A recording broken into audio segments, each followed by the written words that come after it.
യിരെമ്യാവ് 15:20.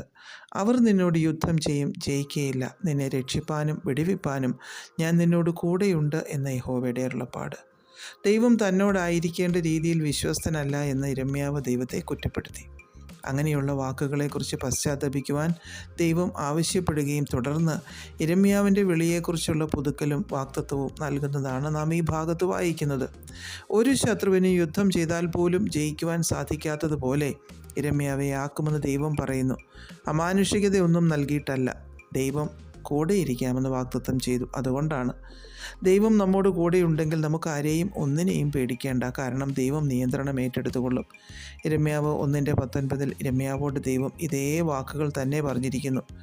20:11 യിരെമ്യാവ് തന്നെ പറയുന്നു, യഹോവ ഒരു മഹാവീരനെ പോലെ എന്നോട് കൂടെയുണ്ടാകയാൽ എന്നെ ഉപദ്രവിക്കുന്നവർ ഇടറി വീഴും, അവർ ജയിക്കുകയില്ല എന്ന്.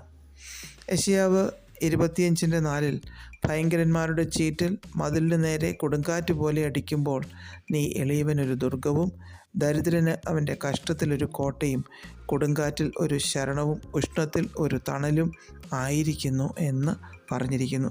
പലപ്പോഴും പലരും നമ്മോട് യുദ്ധം ചെയ്യാറുണ്ട്.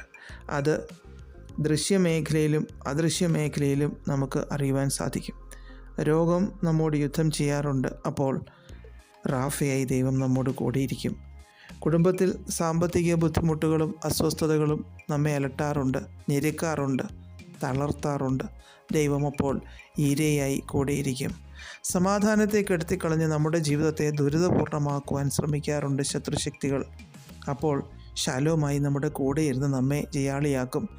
പലതിലും നാം തോൽക്കുമ്പോൾ, പലതിൻ്റെയും മുൻപിൽ നാം തോൽക്കുമ്പോൾ, തല താഴ്ത്തി നിൽക്കുമ്പോൾ നിസ്സി എന്ന് പറയുവാൻ യഹോവ നമ്മുടെ ജയക്കൊടിയായി തീരും.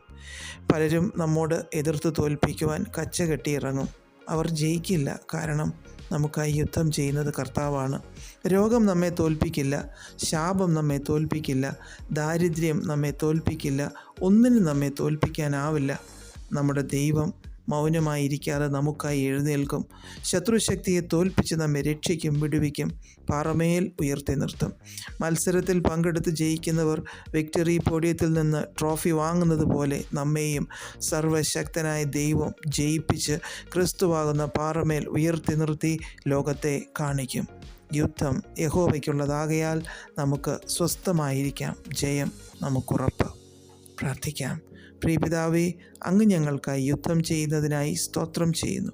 യേശുക്രിസ്തുവിൻ്റെ നാമത്തിൽ ആമേൻ. God bless us all.